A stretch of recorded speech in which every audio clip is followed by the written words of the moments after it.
اور اس عورت کے شوہر کو محل میں پیش کر سکیں، لیکن وہ ناکام رہے تھے۔ اسی دوران سلطان دوبارہ قبرستان تشریف لے گئے تھے اور وہ خفیہ طور پر تشریف لے گئے تھے۔ انہوں نے کسی کو بھی ساتھ نہیں لیا تھا۔ اس عورت کے انتقال کو 4 دن ہو گئے تھے اور جیسے ہی سلطان معظم قبرستان میں تشریف لے گئے تھے، انہیں دیکھ کر بے حد افسوس ہوا تھا اور افسوس کے مارے ان کی آنکھوں سے آنسو بہہ نکلے تھے۔ وہ میت ابھی تک وہیں پڑی تھی۔ اس میت کا کفن بالکل کالا ہو چکا تھا۔ اس کی وجہ وہ بارش، کیچڑ اور دھول مٹی تھی۔ سلطان معظم کا نرم دل زاروں کی طرح رو رہا تھا۔ وہ آگے بڑھے تھے اور کانپتے ہاتھوں سے میت کو گھسیٹ کر اس قبر کے اندر اتار دیا تھا۔ انہوں نے دیکھ لیا تھا کہ وہ سانپ دوبارہ وہاں موجود تھا، لیکن اس بار انہوں نے پرواہ نہیں کی تھی اور اس قبر کے اوپر انہوں نے مٹی ڈال دی تھی۔ کسی نے بھی دوبارہ آ کر زیادہ زحمت نہیں کی تھی کہ اسے دفنایا جائے۔ سب لوگ سانپ سے ڈر گئے تھے اور سب سے زیادہ اس بات سے ڈر گئے تھے کہ یہ عام سانپ نہیں تھا، شاید یہ عذاب کا سانپ تھا۔ وہ حافظ قرآن عورت بدنام ہو گئی تھی، جبکہ اللہ تعالیٰ تو تمام لوگوں کے عیبوں کا پردہ ڈالنے والے ہیں، لیکن سلطان کو معلوم تھا کہ اس کے پیچھے بھی اللہ کی کوئی نہ کوئی حکمت ضرور ہوگی، یا اللہ تعالیٰ کو انسان کو کچھ نہ کچھ ضرور سکھانا ہوگا۔ اسی وجہ سے یہ واقعہ پیش آیا تھا۔ سلطان معظم انتہائی دکھی دل کے ساتھ محل میں واپس تشریف لے آئے تھے اور اپنی خوابگاہ میں بند ہو گئے تھے۔ ملکہ عالیہ بھی سمجھ گئی تھی کہ اس وقت انہیں بالکل بھی پریشان نہیں ہونا چاہیے، کیونکہ وہ بہت زیادہ نرم دل کے مالک تھے اور اپنی رعایا سے بہت محبت کرتے تھے۔ انہیں اپنی رعایا کی ہر وقت فکر رہتی تھی۔ وہ انصاف پسند رہنما تھے اور مقبول ترین سلطان بھی۔ اس کی وجہ ان کا انداز تھا، نرم اور دوستانہ رویہ تھا۔ ان کی رعایا بھی ان سے محبت کرتی تھی۔ آرام کرنے کی غرض سے خوابگاہ میں موجود تھے، لیکن دراصل وہ اس معاملے کے حوالے سے بہت پریشان تھے اور اسی معاملے کو سوچتے ان کی آنکھ لگ گئی تھی۔ انہوں نے خواب میں دیکھا تھا کوئی انہیں جھنجھوڑ کر اٹھا رہا تھا اور ایک خاص طرف اشارہ کر رہا تھا۔ سلطان معظم ہڑبڑا کر اٹھے تھے اور اشارہ کرنے والے کے اشارے کی جانب دیکھا تھا اور سامنے موجود منظر دیکھ کر حیران رہ گئے تھے۔ انہوں نے دیکھا تھا کہ ایک عورت نماز پڑھ رہی تھی۔ نماز پڑھنے کے بعد اس نے قرآن اٹھا لیا تھا۔ ابھی وہ یہ منظر دیکھ رہے تھے کہ منظر بدل گیا تھا اور وہ عورت بیٹھ کر تسبیح پڑھ رہی تھی۔ اسی اثناء میں اس کے پاس ایک بلی آئی تھی اور اس نے اس بلی کو مار بھگایا تھا، حالانکہ اس بلی نے اسے کچھ بھی نہیں کہا تھا۔ سلطان معظم کو غصہ آیا تھا۔ وہ خواب میں اس عورت کی طرف بڑھے تھے تاکہ عورت کو بے گناہ جانور پر اس طرح مارنے پر سزا دے سکیں، لیکن اس سے پہلے کہ وہ اس عورت تک پہنچتے وہ عورت غائب ہو چکی تھی، یہاں تک کہ وہ بلی بھی غائب ہو چکی تھی۔ یعنی سلطان معظم خواب دیکھ رہے تھے، ان کی آنکھ کھلی تھی تو وہاں کچھ بھی موجود نہیں تھا، سب کچھ غائب ہو گیا تھا۔ وہ گہرے سانس لے کر اٹھ کھڑے ہوئے تھے۔ وہ ایک واقعے کو سوچ کر پریشان ہو کر لیٹ گئے تھے، چنانچہ اسی وجہ سے شاید انہیں خواب آیا، انہوں نے سوچا تھا، لیکن پھر بھی انہوں نے ایک بار درویش سے مشورہ لینا زیادہ بہتر سمجھا تھا۔ وہ اپنے ہر خواب ان سے کہا کرتے تھے اور تعبیر معلوم کیا کرتے تھے۔ سلطان معظم کو اس خواب کی تعبیر جلد از جلد معلوم کرنی تھی، چنانچہ انہوں نے درویش کو بلا بھیجا تھا۔ درویش تھوڑی دیر بعد محل میں موجود تھے۔ سلطان نے درویش کو خوابگاہ میں طلب کر لیا تھا اور ان سے خواب بیان کیا تھا اور ساتھ ہی ساتھ انہیں 2 دن پہلے ہونے والے واقعے کی تفصیلات بھی ان کو دی تھی۔ درویش نے ان کا خواب بغور سنا تھا اور اس کے بعد انہوں نے سلطان معظم کو جو کچھ کہا تھا اسے سن کر سلطان معظم کو اپنے کانوں پر یقین نہیں آیا تھا۔ وہ سمجھ گئے تھے کہ اللہ کے ہر کام میں کوئی نہ کوئی حکمت ہے اور اللہ تعالیٰ ان سے کوئی کام لینا چاہتے ہیں۔ چنانچہ انہوں نے اپنے سپاہیوں کو حکم دیا تھا کہ وہ اس عورت کے شوہر کو تلاش کرنے میں تیزی سے کام لیں اور 2 دن کے اندر اندر اس عورت کے شوہر کو تلاش کر کے اپنے سامنے پیش کیا جائے۔ اگر ایسا نہ کیا جائے تو اس کو تلاش کرنے والے سپاہی کی گردن اڑا دی جائے۔ یہ اعلان بہت کڑا اعلان تھا اور کسی کو بھی ہمت نہیں ہوئی کہ وہ سلطان معظم سے اس بارے میں بحث کر سکے، یہاں تک کہ ملکہ عالیہ نے بھی بحث کرنا مناسب نہ سمجھا تھا، بلکہ وہ سمجھ گئی تھی کہ معاملہ سنگین نوعیت کا ہے۔ اور چونکہ درویش محل میں بلائے گئے تھے، چنانچہ انہیں اندازہ ہو گیا تھا کہ سلطان معظم کیوں زیادہ سختی کر رہے ہیں۔ انہوں نے سپاہیوں کو سمجھا دیا تھا کہ انہیں کیسے اس عورت کے شوہر کو تلاش کرنا ہے۔ ملکہ عالیہ نے انہیں بتایا تھا کہ پہلے آپ کو ان کے آس پاس پڑوسیوں سے اس کے شوہر کا حلیہ پوچھنا ہے۔ وہ حلیہ ایک کاغذ پر اتار کر اس شخص کے مطلوبہ پتے پوچھنے ہیں کہ وہ کون کون سے پتے پر موجود ہوتا ہے یا اس کے کون سے رشتہ دار موجود ہیں جن کے گھر وہ اکثر جایا کرتا ہو۔ اس کے بعد وہ اپنا آگے کا کام طے کرے۔ سپاہی سمجھ گئے تھے، انہوں نے ملکہ عالیہ کو شکریہ ادا کیا اور اس عورت کے شوہر کی تلاش میں روانہ ہو گئے تھے۔ ایک طرف سلطان معظم نے سپاہیوں کو حافظ قرآن، نیکوکار اور پرہیزگار عورت کے شوہر کو تلاش کرنے کا حکم دیا تھا، دوسری طرف وہ خود بھی اس عورت کے بارے میں معلومات حاصل کرنے کے لیے اس جگہ پہنچ گئے تھے جہاں وہ عورت رہتی تھی۔ انہوں نے بیس بدلا ہوا تھا تاکہ کوئی بھی سلطان معظم کو پہچان نہ سکے۔ چنانچہ انہوں نے اس حافظ قرآن عورت کے آس پڑوس میں موجود تمام عورتوں سے اس عورت کے کردار کے متعلق چند سوالات کیے تھے، اور حیرت انگیز طور پر سلطان معظم کو بہت تسلی بخش جواب ملے تھے۔ انہوں نے آس پاس کے تمام گھروں کے دروازے بجا کر ان سے معلومات لی تھی اور اس عورت سے متعلق پوچھا تھا کہ یہ اخلاق و کردار کی کیسی عورت تھی۔ تمام عورتوں نے یہاں تک کہ دور دور تک تمام گھروں کے لوگوں نے اس عورت کی تعریف کی تھی اور کہا تھا کہ ہم نے اس عورت کو نماز، قرآن اور تسبیح پڑھنے کے علاوہ کوئی فضول بات کرتے نہ سنا تھا اور نہ دیکھا تھا، اور ہر وقت نماز پڑھتی دکھائی دیتی یا پھر اس کے ہاتھ میں قرآن موجود ہوتا تھا۔ وہ ہم سے بھی اخلاق سے پیش آتی اور اکثر تسبیحات بھی کرتی رہتی تھی، یہاں تک کہ وہ اپنے گھر سے بھی بہت کم باہر نکلتی تھی۔ سلطان معظم کو بہت تعجب ہوا تھا کہ انہوں نے اس عورت سے متعلق کوئی بھی غلط بات نہیں سنی تھی۔ پھر اس کے جنازے کے وقت ایسی کیا بات ہوگی تھی، اس کی قبر پر بار بار سانپ نکل آتا تھا۔ سلطان اب حد درجہ حیران ہو گئے تھے اور سوچ کا شکار ہو گئے تھے کہ کیا وجہ تھی کہ یہ واقعہ پیش آیا تھا، یعنی وہ واقعے کی تہہ تک نہیں پہنچ پا رہے تھے، اور اس واقعے کو پورے 10 دن ہونے والے تھے۔ اب انہیں ایک ہی ذریعے سے تمام حقیقت کا پتہ چل سکتا تھا، اور وہ حقیقت صرف اور صرف اس عورت کا شوہر ہی بتا سکتا تھا، کیونکہ اس عورت کے قریب سب سے زیادہ اس کا شوہر ہی تھا۔ اس کے والدین حیات نہیں تھے، چنانچہ اب شوہر یہ ایک ایسا شخص تھا جو اس کے متعلق ہر حرف سچائی پر مبنی بتا سکتا تھا۔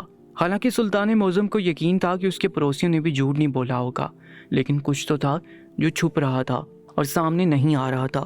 آخر ایسی کیا وجہ تھی کہ اس عورت کے ساتھ ایسا واقعہ پیش آیا تھا؟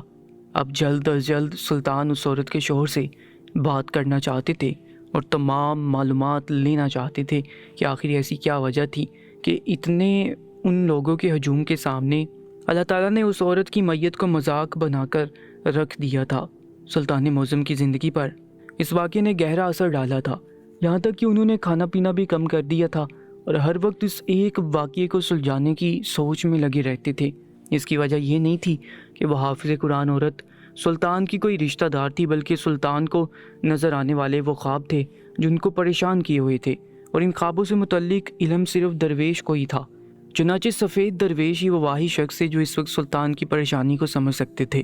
سپاہیوں کی کوشش بھی تیز ہو گئی تھی، سمجھ نہیں آ رہا تھا کہ اس کا شوہر ایسی کون سی جگہ چھپ گیا تھا جو سامنے نہیں آ رہا تھا، یا وہ جان بوجھ کر ایسا کر رہا تھا۔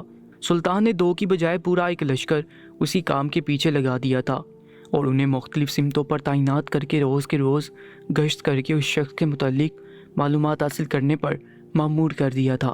سلطان کے سپاہی جاں فشانی سے یہ کام سر انجام دے رہے تھے، یہاں تک کہ سلطان نے اس عورت کے گھر کے آس پاس رہنے والے تمام لوگوں سے اس عورت کے شوہر کا حلیہ بھی پوچھ لیا تھا، جو سپاہیوں کو کام آنے والا تھا، اور اس سے ان کا تلاش کا کام آسان ہونے والا تھا۔ اب سلطان کو اس دن کا انتظار تھا جب سپاہی آ کر اسے خوشخبری سناتے کہ انہوں نے اس عورت کے شوہر کو تلاش کر لیا ہے۔ سلطان معظم شدت سے اس دن کا انتظار کر رہے تھے۔ 2 دن بیت چکے تھے اور کوئی خبر نہیں آئی تھی، لیکن انہیں امید تھی کہ اس بار ضرور کوئی نہ کوئی اچھی خبر ہوگی۔ اب سپاہیوں پر ایک بہت بڑی ذمہ داری تھی، انہوں نے اپنی ذمہ داری بھرپور طریقے سے نبھائی تھی۔ انہوں نے سلطنت کا کوئی گھر نہیں چھوڑا تھا جہاں انہیں اس حافظ قرآن عورت کا شوہر ملنے کی امید ہو۔ وہ لوگ تھک کر مایوس ہو گئے تھے، اور وہ لشکر جو ٹکڑوں میں بٹ کر تلاش کر رہا تھا سب ایک جگہ آ ملے تھے۔ کسی کو بھی کوئی امید نہیں ملی تھی۔ سلطان کے چاروں طرف انہوں نے ڈھونڈ لیا تھا، لیکن کوئی سراغ ہاتھ نہیں آیا تھا۔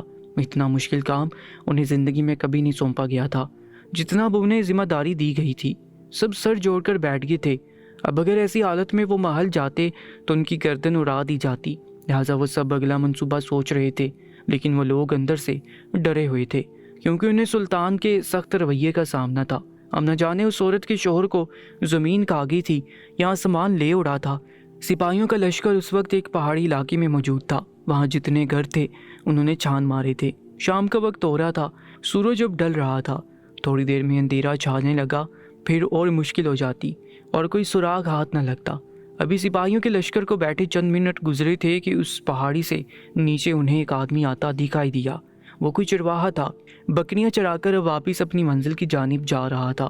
سپاہیوں نے دور سے اسے دیکھا تھا اور 2 سپاہی اٹھ کر اس کے پاس گئے تھے۔ وہ چرواہا گھبرایا ہوا لگ رہا تھا۔ اس نے سپاہیوں کو دیکھ لیا تھا۔ اب سپاہی تھک چکے تھے، لہٰذا انہوں نے ایک نیا طریقہ اسی وقت ایجاد کر لیا تھا۔ ان دونوں سپاہیوں نے اپنے ذہن میں اس شخص کا حلیہ دہرایا تھا۔ لمبا قد، متناسب جسم، بوڑھی آنکھیں اور چہرے پر ہلکی ہلکی داڑھی۔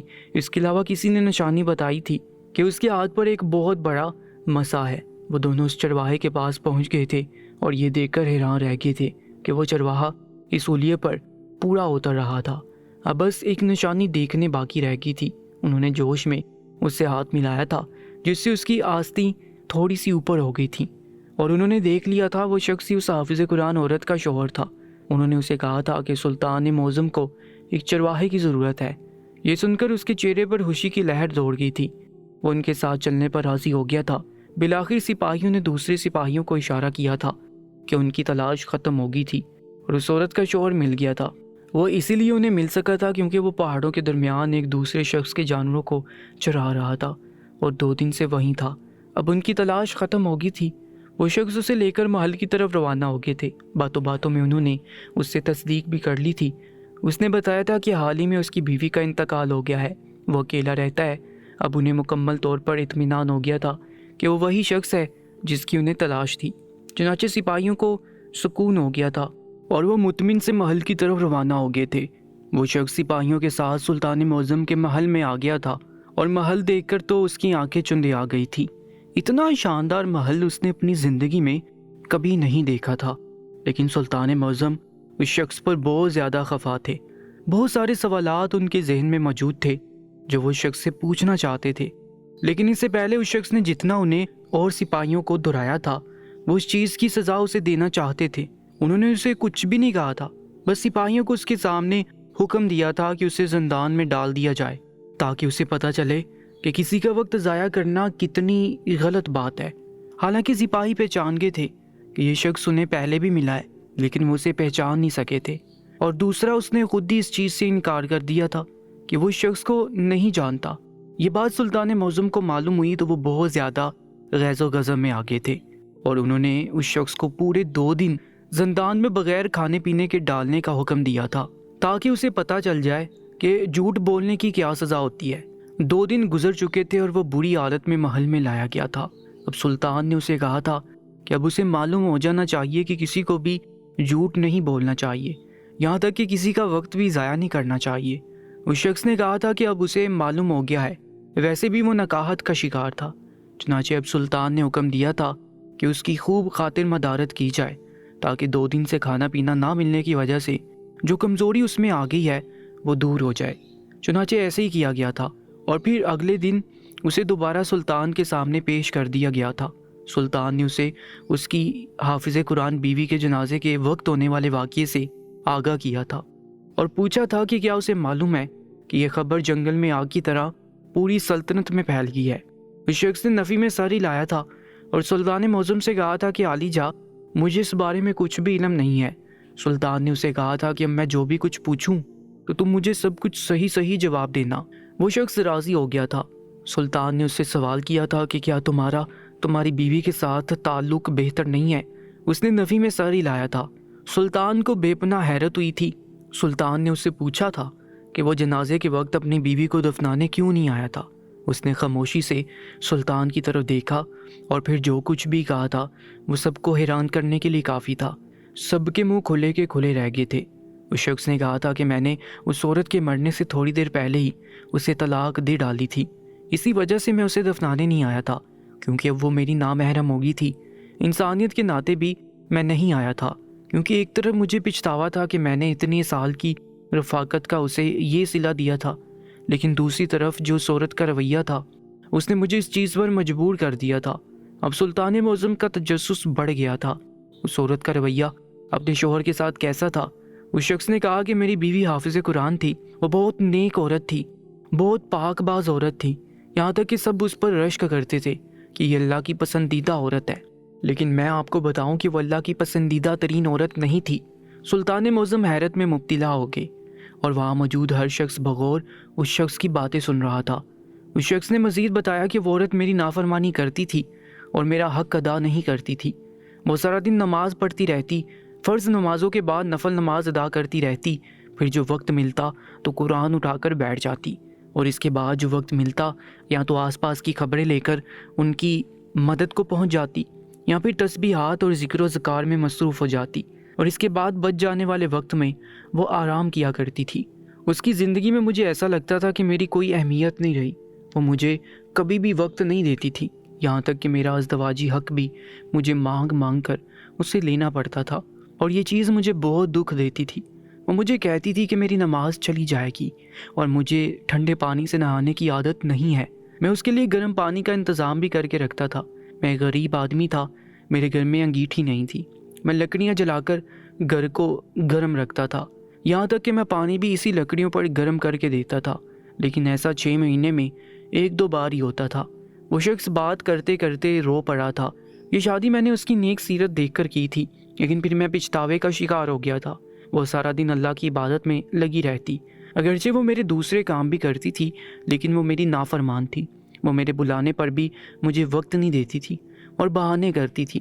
اس نے حقوق اللہ میں بہت اونچا مقام حاصل کر لیا تھا، لیکن حقوق العباد میں وہ ناکام تھی۔ وہ مجھ سے بات چیت تک نہیں کرتی تھی، نہ ہی میرا حال احوال پوچھتی تھی، یہاں تک کہ اس کے پاس میرے لیے 2 گھڑی کا وقت بھی نہیں ہوتا تھا۔ وہ یہی پوچھ لے کہ میں نے کھانا کھایا یا نہیں، یا میری طبیعت ٹھیک ہے یا نہیں، یا میں کہاں جا رہا ہوں، کدھر جا رہا ہوں، کس سے مل رہا ہوں۔ اسے اس سے کوئی غرض نہیں تھی، اسے بس نماز، قرآن، تسبیحات، ان چیزوں سے غرض تھی، اور ہر مسلمان کو ان چیزوں سے لگاؤ ہونا چاہیے۔ لیکن اللہ نے انسان کو بھی تو اس دنیا میں اتارا ہے اور دوسرے انسان کا ساتھی بنایا ہے۔ اگر دوسرے ساتھی کو اس طرح نظر انداز کر دیا جائے اور اسے پوچھا تک نہ جائے اور اسے بس اپنی زندگی میں نام کی حد تک ہی اہمیت دی جائے، اس سے زیادہ اس کی کوئی اہمیت نہ ہو، تو پھر آپ خود بتائیں کیسے شوہر کے دل میں اس بیوی کے لیے کیا جگہ بنے گی، وہ اسے کیا محبت دے گا، کیونکہ اسے اس سے محبت نہیں ملنی تو وہ آگے محبت کیسے بانٹے گا، اسے عزت نہیں مل رہی تو وہ عزت کیسے دے گا، اسے تو بس بے رخی نصیب ہو رہی تھی۔ میں نے اسے اپنے مقدر سمجھ لیا تھا، یہاں تک کہ شیطان نے تو مجھے کئی بار بہکایا بھی تھا کہ میں غلط راستے پر چل نکلوں اور دوسری عورتوں سے سکون حاصل کر سکوں، لیکن میں نے اپنے نفس پر بہت زیادہ بند باندھا تھا، یہاں تک کہ میں راتوں کو اٹھ کر بے آواز آنسو بھی بہا چکا تھا، اور وہ اس وقت بھی اللہ کو راضی کرنے میں لگی رہتی تھی، جبکہ اسے یہ معلوم نہیں تھا کہ اس نے اللہ کو راضی تو کر لیا تھا، لیکن اس کے احکام پر عمل نہیں کیا تھا کہ شوہر کی فرمانبردار بیوی اللہ کو بے حد پسند ہے۔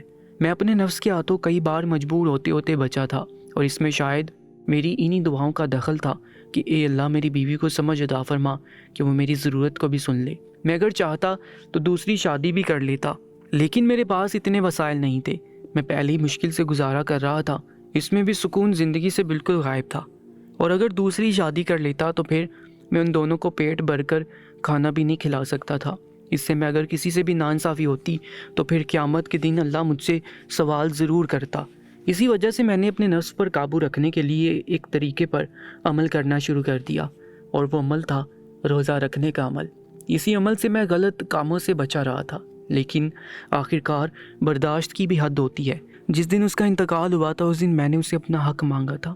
اس نے حسب معمول اس چیز سے انکار کر دیا تھا اور غسل کو بہانہ بنایا تھا۔ میرا دل بری طرح ٹوٹ گیا تھا اور میں نے اسی وقت اسے طلاق دے دی تھی، اور اس کے کچھ دیر بعد اس کا انتقال ہو گیا۔ مجھے بے حد دکھ ہوا تھا کہ شاید یہ سب میرے طلاق دینے کے صدمے کی وجہ سے ہوا ہے۔ اسی وجہ سے میں لوگوں سے چھپتا پھر رہا تھا کہ کہیں انہیں یہ سب پتہ نہ چل گیا ہو۔ وہ شخص اتنا سب کچھ کہہ کر خاموش ہو گیا تھا۔ اب سب پر بات کھل گئی تھی کہ اس عورت پر اللہ کا عذاب کیوں کر اس کی قبر پر اترا تھا، کیونکہ اس عورت کی قبر میں بار بار سانپ آ جاتا تھا، کیونکہ اس نے اللہ کو راضی تو کر لیا تھا، لیکن اللہ کے ایک احکام کو اتنی بری طرح نظر انداز کر دیا تھا کہ اللہ اس سے سخت ناراض تھا اور اسے زمین بھی نصیب نہیں ہو رہی تھی۔ وہ عورت بہت بد نصیب ثابت ہوئی تھی، حالانکہ اس نے لوگوں کی نظروں میں اللہ کے پاس ایک بہت اچھا مقام حاصل کر لیا تھا، لیکن وہ حقوق العباد کو یکسر بھلا چکی تھی۔ اس نے اپنے شوہر کی نافرمانی کی تھی اور اس کا بہت زیادہ دل دکھایا تھا۔ اب بادشاہ کو اس عورت کے بارے میں پوری معلومات حاصل ہو گئی تھی، چنانچہ اب آگے کا لائحہ عمل طے کرنا تھا۔ انہوں نے درویش کے ساتھ مشورہ کیا اور اس شخص کو اپنے دربار میں رکھ لیا۔ اور اس کی شادی ملکہ کی خاص کنیز کے ساتھ کروا دی۔ یوں اس شخص کو اپنے صبر کا بہترین صلہ ملا تھا اور وہ سلطان معظم کا بے حد شکر گزار تھا، جن کے احسان کی بدولت اسے ایک بہترین زندگی نصیب ہوئی تھی۔ اور یہ سب سلطان معظم نے مجھ سے کہا تھا کہ اس کے صبر کا نتیجہ ہے۔ سلطان معظم کو اپنے اگلے مرحلے کو طے کرنا تھا اور اس مقصد کے لیے انہوں نے پوری رعایا کے لیے محل کا پچھلا حصہ کھول دیا تھا اور کہا تھا کہ سلطان معظم تمام رعایا سے خطاب کریں گے۔ چنانچہ ہر خاص و عام کو دعوت دی گئی تھی۔ سلطان معظم محل کی دوسری طرف تشریف لے آئے تھے۔ وہاں عوام کا ٹھاٹھے مارتا سمندر تھا۔ سلطان معظم نے ان تمام عوام سے خطاب کرتے ہوئے کہا تھا کہ گزشتہ روز پیش آنے والے اس حافظ قرآن عورت کی اصل حقیقت معلوم ہو گئی ہے۔ سلطان معظم نے خصوصاً تمام عورتوں کو دعوت دی تھی اور یہ خطاب ان کا خصوصاً عورتوں کے لیے تھا۔ انہوں نے کہا تھا کہ اس حافظ قرآن عورت کو اس واقعے میں تمام عورتوں کے لیے ایک سبق پوشیدہ ہے اور شاید اللہ تعالیٰ نے اسی لیے اس کا پردہ کھول دیا تھا تاکہ دوسرے تمام لوگ اس سے سبق حاصل کر سکیں۔ آپ صلی اللہ علیہ وآلہ وسلم نے حقوق العباد پر بہت زیادہ زور دیا تھا اور اس میں سب سے زیادہ شوہر کی فرمانبرداری پر نصیحتیں شامل تھیں، یہاں تک کہ اللہ کے نبی صلی اللہ علیہ وآلہ وسلم کا فرمان ہے کہ اسلام میں سجدہ جائز نہیں، لیکن اگر جائز ہوتا تو اللہ کے بعد میں عورت کو حکم دیتا کہ وہ اپنے شوہر کو سجدہ کرے۔ شوہر کے بیوی پر بے شمار احسانات ہوتے ہیں اور اگر ان احسانات کو شمار کر کے ہی بیوی شوہر کی فرمانبرداری کرے تب بھی وہ اللہ کی پسندیدہ ہی ہوگی۔ اگر کوئی بہت ہی نیک پرہیزگار عورت ہے اور سارا دن بھی اللہ کی عبادت اور ساری رات اس کی عبادت میں مصروف رہتی ہے لیکن وہ شوہر کی نافرمان ہے تو پھر اس کی ساری عبادت پانی میں مل جاتی ہے اور اسے کسی کا بھی کچھ بھی ثواب حاصل نہیں ہوتا، کیونکہ اس نے اپنے ساتھی اپنے شوہر کا دھیان نہیں رکھا، اس کے حقوق پورے نہیں کیے، اس کی نافرمانی کی تو وہ اللہ کی نظر میں بھی اپنی جگہ نہیں بنا سکتی، چاہے اپنی پوری زندگی ہی عبادت میں کیوں نہ بسر کر لے۔ اگر وہ اپنے شوہر کی نافرمان ہے تو اس کی زندگی نہیں سنور سکتی اور آخرت بھی برباد ہو جاتی ہے۔ جس طرح حافظ قرآن عورت نے اپنے شوہر کے ساتھ رویہ رکھا اور دوسری طرف وہ ساری نمازیں ادا کرتی رہی لیکن شوہر کی نافرمان رہی، وہ سارے روزے رکھتی رہی، یہاں تک کہ نفلی روزے بھی رکھتی رہی لیکن شوہر کی نافرمان رہی، وہ سارے ذکر اذکار کرتی رہی لیکن شوہر کی نافرمان رہی تو اس سے کچھ بھی حاصل نہ ہوا، یہاں تک کہ اس کی میت کو قبر میں دفنانے تک اس کا راز کھل گیا اور اللہ نے اس کا پردہ بھی کھول دیا اور اس کے عیب کو نہ چھپایا تاکہ تمام عورتوں کی جماعت اس سے سبق حاصل کرے اور آج سے ابھی نہ صرف اللہ کو راضی کرے بلکہ اپنے ساتھی اپنے شوہر کو بھی راضی کر لے، اس کی فرمانبرداری کرے اور اس کے بلانے پر منع نہ کرے، بہانے نہ کرے، بغیر کسی شرعی عذر کے ایسے کرنے سے وہ سب گناہ گار ٹھہرے گی اور اللہ کے عذاب کی مستحق ہوگی۔ اور ایسا میں اپنے آپ سے نہیں کہہ رہا، یہ سب کچھ آپ صلی اللہ علیہ وآلہ وسلم نے ہمیں سکھایا ہے، چنانچہ ہمیں ان کی تعلیمات پر عمل کرنا چاہیے۔ میں آپ سے گزارش کرتا ہوں کہ اگر کسی کے گھر میں کوئی چپکلش چل رہی ہے یا کوئی انبن چل رہی ہے تو آج ہی سے ابھی سے جا کر اپنے شوہروں سے معافی مانگ لیں، اسے منا لیں، اس کی فرما بردار بن جائیں۔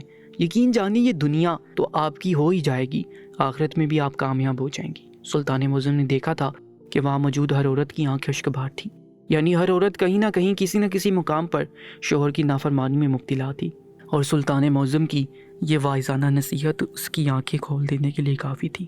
اب سلطان کو سکون حاصل ہو چکا تھا، ان کے خواب کی تعبیر ہو چکی تھی، اللہ تعالیٰ ان سے یہی کام لینا چاہتے تھے اور انہوں نے ایسا ہی کر دکھایا تھا۔